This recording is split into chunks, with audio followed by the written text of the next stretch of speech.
Deduce the lens maker formula.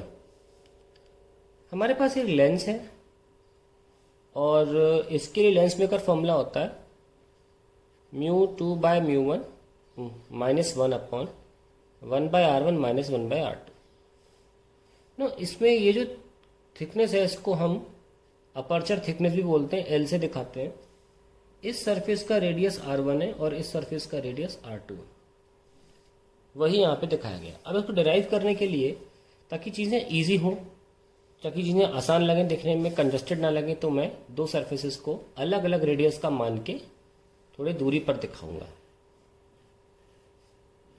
ये लीजिए, और बीच में मीडियम है, और ये जो डिस्टेंस है ये पूरा कितना है, एल।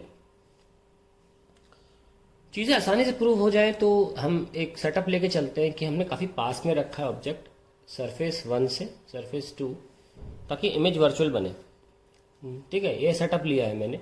हालांकि आप कोई और सेटअप लेते हैं कि दूर बने इमेज रियल वर्चुअल ना बन के रियल बने तो भी सॉल्व हो जाएगा, पर नॉर्मली जितनी भी जगह आप डेरिवेशन देखेंगे वहाँ यही सेटअप यूज़ किया जाता है।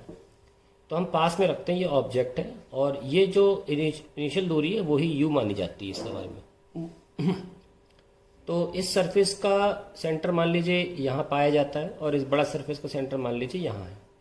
तो इनसे हम नॉर्मल निकालेंगे और ऑब्जेक्ट से रे आएगी और जाके टूवर्ड्स द नॉर्मल बेंड होगी। तो ये एंगल ऑफ इंसिडेंस है, ये एंगल ऑफ रिफ्रैक्शन r1 मान लें इसको, और फिर ये कहाँ जाएगी वो देखा जाएगा।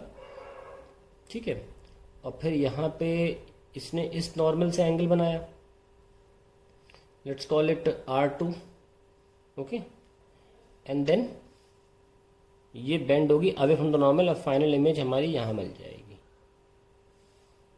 नाउ दिस रे, हम बात करते हैं पहले सरफेस की। So for surface S1, okay, so let's start.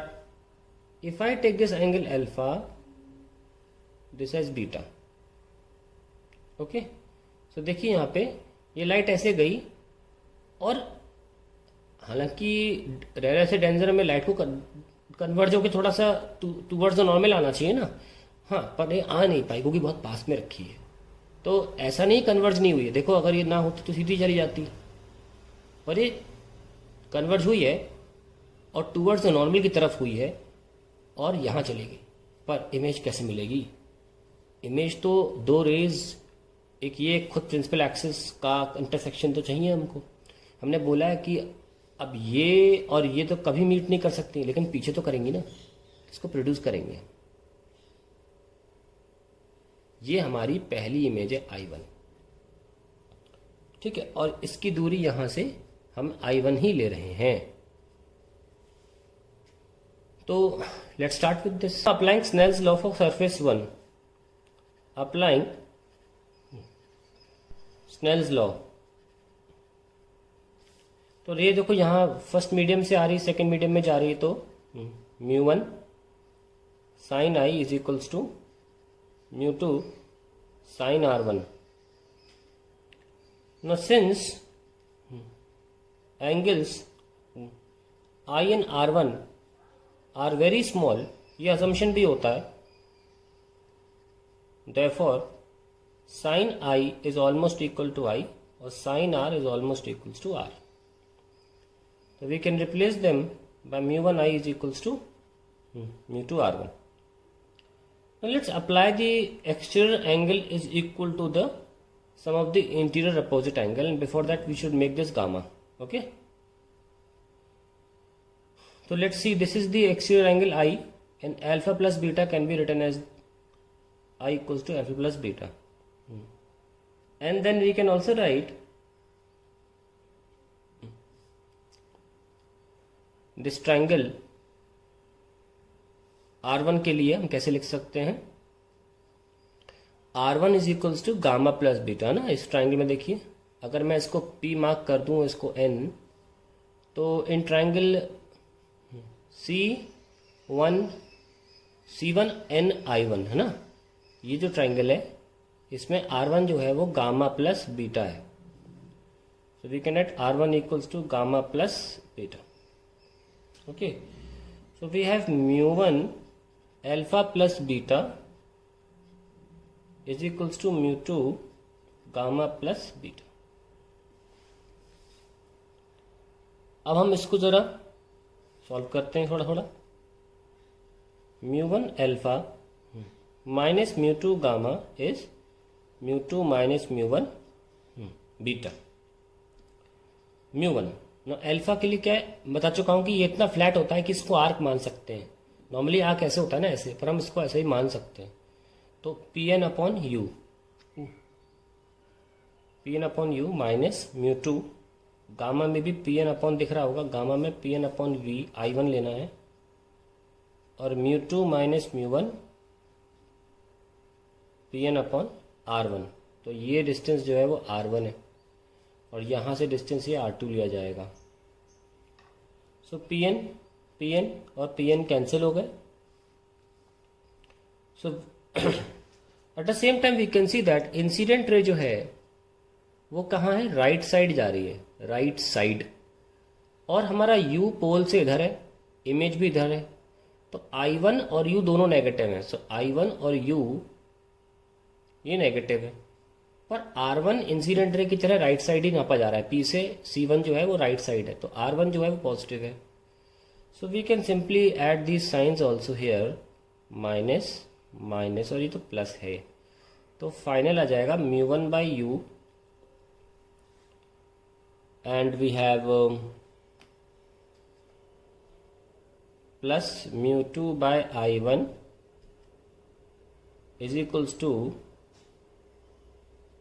mu2 minus mu1 by R1। So मेरा लेफ्ट सरफेस का ये काम हो चुका। अब बारी आती है फॉर सरफेस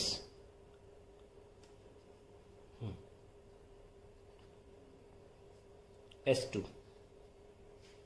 फिर से स्नेल्स लॉ लगाते हैं, रे जा रही है यहाँ और यहाँ, तो 2 से 1 के लिए लगाएंगे, for medium 2 to medium 1, mu2 sine R2 is mu1 sine, ये देखो बाहर इमर्जेंट ले लें, इमर्जेंट साइन E ले सकते हैं। यही रीजन है, क्योंकि एंगल छोटे हैं तो हम can write mu2 R2 is equals to mu1 E। Now let's again go into that. So let's take this edge, कोई भी नाम ले सकते हैं। बीटा ले चुके हैं ना, तो बीटा 1 ले लो, और यहाँ गामा ले चुके हैं तो यहाँ गामा 1 ले लो। So this we can see that beta 1 can be written as R2 plus gamma. You can see in this long triangle, beta 1 is written as R2 plus gamma.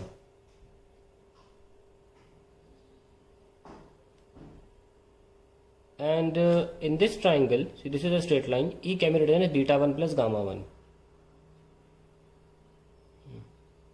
ये आ गया। So now you can simply replace, और you can further write beta 1 minus gamma, क्योंकि यहाँ R2 लिखना है ना, is R2। Now you can write R2 क्या है, beta 1 minus gamma is equals to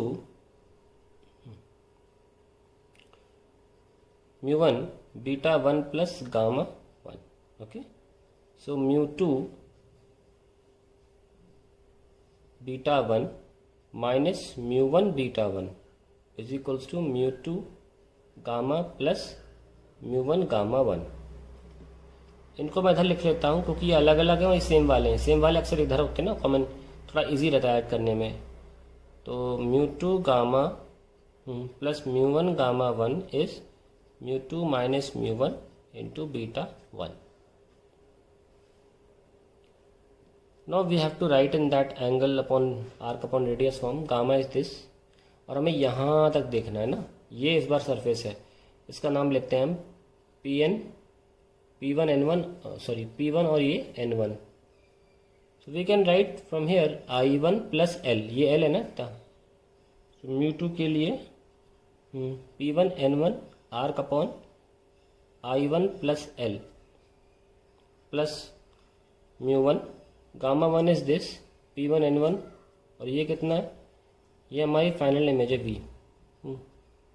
P1N1 upon V is equals to μ2 minus μ1 P1N1 upon R2। तो P1N1 cancel हो गया ना। अब हम क्या करेंगे कि I1 V U इन सब के सामने अपर्चर थिकनेस ना के बराबर है, नेग्लिजिबल होती है, तो L हम रिमूव करेंगे। ठीक है, since I1 plus L is almost equals to I1। दूसरी बात, हमारी रे जो है वो राइट साइड जा रही है, तो R2 और I1 प्लस L जो कि अब I1 बन चुका है, दोनों नेगेटिव में काउंट होंगे, केवल V वाला प्लस रहेगा। ठीक है, तो ऑल्सो हमें I1 को नेगेटिव लेना होगा और R2 को भी नेगेटिव लेना होगा। ठीक है, तो we can simply write minus μ2 by I1 plus μ1 by V is equals to μ2 minus μ1 by minus R2। ये हमारा फाइनल एक्सप्रेशन राइट सरफेस के लिए भी बन गया। अब हमको इसको एंड करना है, तो ये हम फर्स्ट इक्वेशन मान रहे हैं और ये हम सेकंड इक्वेशन मान रहे हैं। तो अब हमें इनको ऐड करना, हमारा आंसर आ जाएगा। Let's start. हम साइन कन्वेंशन लगा चुके हैं, बार बार नहीं लगाना पड़ेगा हमको, हम हर बार हर सरफेस की लगा के चलें। μ1 by u, μ2 by I1 is μ2 minus μ1 by R1। This is the first equation and then we have μ2 by I1 plus μ1 by V is μ2 minus μ1 by minus R2. So we have to add these two equations. This is cancelled. So we have μ1 common, 1 by V minus 1 by U is equals to μ2 minus μ1 upon 1 by R1 minus 1 by R2. So 1 by V minus 1 by U is μ2 upon μ1 minus 1 by R1 minus 1 by R2। now if, अब इसमें कुछ भी value रख के देखो, if u equals to infinity then v equals to f। ऐसा करने से ऑब्जेक्ट डिस्टेंस कोई सिलेक्ट करने से ये हिस्सा नहीं बदलता, क्योंकि ये रेडियस और इफेक्टिव इंडेक्स है। तो हमने अज्यूम कर लिया अगर u इन्फिनिटी है तो v f हो जाएगा, क्योंकि अब इन्फिनिटी पे ऑब्जेक्ट होता है, रेज इन्फिनिटी से आती हैं और इमेज बनती है f पे। तो a रखने के बाद 1 by f is equals to μ2 minus v1 minus 1 by R1 minus 1 by R2। ये हमारा लेंस मेकर फॉर्मूला हो गया डिराइव।